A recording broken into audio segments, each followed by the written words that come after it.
बिस्मिल्लाहिर्रहमानिर्रहीम अस्सलाम वालेकुम। आज का हमारा लेक्चर है रिव्यू एक्सरसाइज 16। इसमें हमने कुछ डेफिनेशन पढ़नी है। सबसे पहली डेफिनेशन है area of a figure.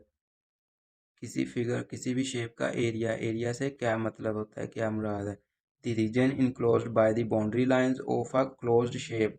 Closed shape की जो हमारे पास बाउंड्री लाइंस के अंदर वाला जो रीजन होता है, इलाका होता है, जगह होती है, उसे हम एरिया कहते हैं। क्लोज्ड फिगर क्या होती है?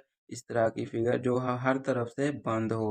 और बाउंड्री लाइन, ये जो हमारे पास इसकी लाइंस होती है ना बाहर वाली, इसे हम कहते होते हैं बाउंड्री। ये एक स्क्वायर है, एक क्लोज्ड फिगर है क्योंकि ये चारों तरफ से बंद है। और ये जो लाइन है ये इसकी बाउंड्री लाइंस हैं। और इनक्लोज का मतलब बंद होना, रीजन जगह।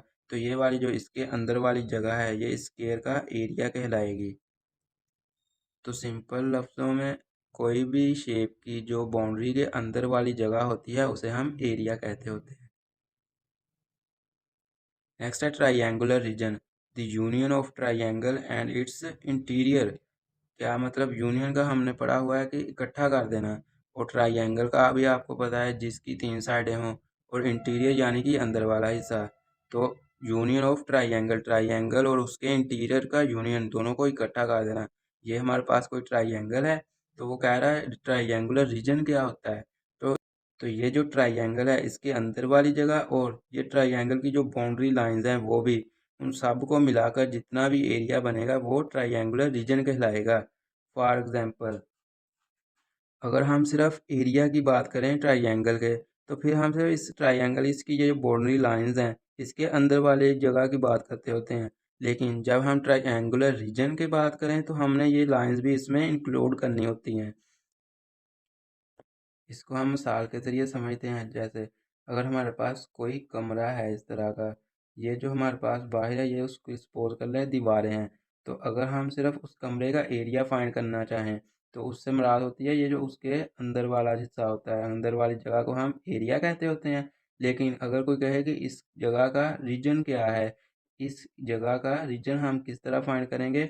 एक तो ये अंदर वाला हिस्सा तो हमने इंक्लूड करना ही है, उसके साथ ये जो दीवारें हैं वो भी हम साथ जमा करेंगे, तो वो हमारे पास उस सारी जगह का रीजन कहलाएगी, रीजनल एरिया कहलाएगी उसका। नेक्स्ट है rectangular reason. The union of the rectangle and its interior. तो जैसे ट्राइंगल का यूनियन और उसके इंटीरियर को हमने रीजन कहा था, ट्राइंगुलर रीजन, इसी तरह एक रेक्टेंगल होगा। और रेक्टेंगुलर रीजन क्या मतलब, यानी कि रेक्टेंगल के अंदर वाला हिस्सा और जमा उसका ये जो दीवारें हैं बाहर वाला, वो भी हम उसके साथ ही इंक्लूड करें तो वो रेक्टेंगुलर रीजन कहलाएगा। नेक्स्ट है आल्टीट्यूड और height of a triangle. The perpendicular distance to base from its opposite vertex is called altitude of a triangle. Vertex किसे कहते होते हैं? वर्टेक्स जहाँ पे हमारे पास दो लाइनें आपस में मिलें, ये जो कोना बन रहा है ये हमारे पास वर्टेक्स होता है। और परपेंडिकुलर डिस्टेंस क्या होगा? इस वर्टेक्स से सीधी एक लाइन लगा दें, यहाँ पे इसे हम कहते होते हैं बेस ऑफ द ट्राइंगल। तो वर्टेक्स से बेस तक जो सीधी लाइन परपेंडिकुलर डिस्टेंस है उसे हम आल्टीट्यूड या हाइट ऑफ द ट्राइंगल कहते होते हैं। नेक्स्ट है क्वेश्चन नंबर 2। इसमें हमने एरिया फाइंड करना है। मुख्तलिफ शेप्स हमें दी गई हैं।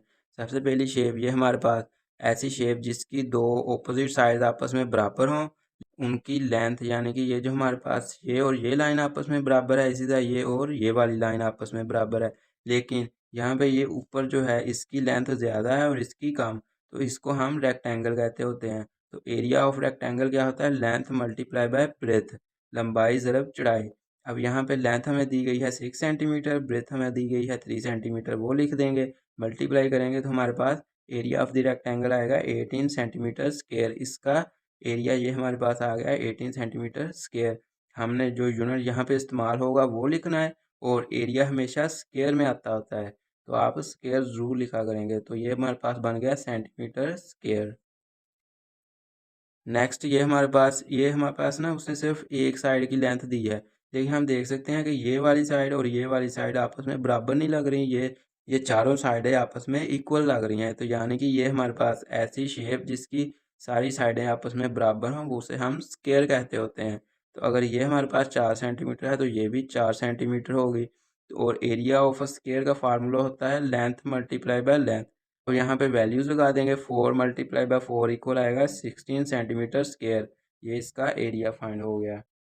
नेक्स्ट है हमारे पास पैरेललोग्राम। पैरेललोग्राम क्या होता है? पैरेललोग्राम में हमारे पास एक जो ऑपोजिट साइड्स होती हैं ना, वो आपस में पैरेलल होती हैं। ये और ये साइड आपस में पैरेलल होती है।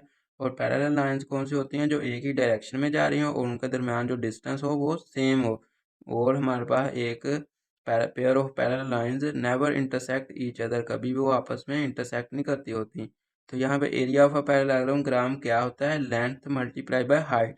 ये हमारे पास हाइट होती है और ये लेंथ। तो यहाँ पे वैल्यूज़ लगाएंगे। 8 इंटू 4 इक्वल आएगा 32 सेंटीमीटर स्क्वेयर। यूनिट आपने लाजमी लगाना है। तो नेक्स्ट है हमारे पास ये एक ट्राइंगल दी गई है, इसका हमने एरिया फाइंड करना है। एरिया ऑफ अ ट्राइंगल का फार्मूला होता है 1/2 into length multiply by height. ये लेंथ मल्टीप्लाई बाय हाइट हमने अभी ऊपर पढ़ा है। फार्मूला होता है पैरेललोग्राम के एरिया का, और उसका अगर हाफ कर दें तो हमारे पास ट्राइंगल का एरिया आता होता है। वो कैसे आया? अगर ये हमारे पास कोई पैरेललोग्राम है, अगर मैं इसको यहाँ से दरमियान से एक डायगोनल की मदद से कट कर दूँ तो ये हमारे पास दो ट्राइंगल्स नहीं बन गई इस तरह। यानी कि अगर एक पैरेललोग्राम को हाफ करें तो हमारे पास एक ट्राइंगल आती होती है। तो ये हमारे पास इस तरह भी आप इसे याद रख सकते हैं।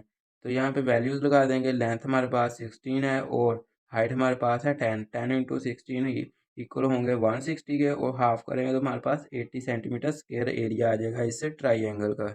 तो ये है हमारा लेक्चर आज का। आज हमने एक तो एरिया पढ़ा कि किसी भी शेप का एरिया क्या होता है, उसके बाद रेक्टेंगुलर रीजन, ट्राइंगुलर रीजन और ट्राइंगल की जो हाइट होती है उसकी डेफिनेशंस पढ़ी थी। और हमने ये चार शेप्स पढ़ी हैं जिनका हमने एरिया फाइंड किया है। तो ये आपको ये फार्मूले याद होने चाहिए। किसी रेक्टेंगुलर का एरिया क्या होता है, किसी स्क्वायर का एरिया, किसी पैरेललोग्राम और ट्राइंगल का एरिया।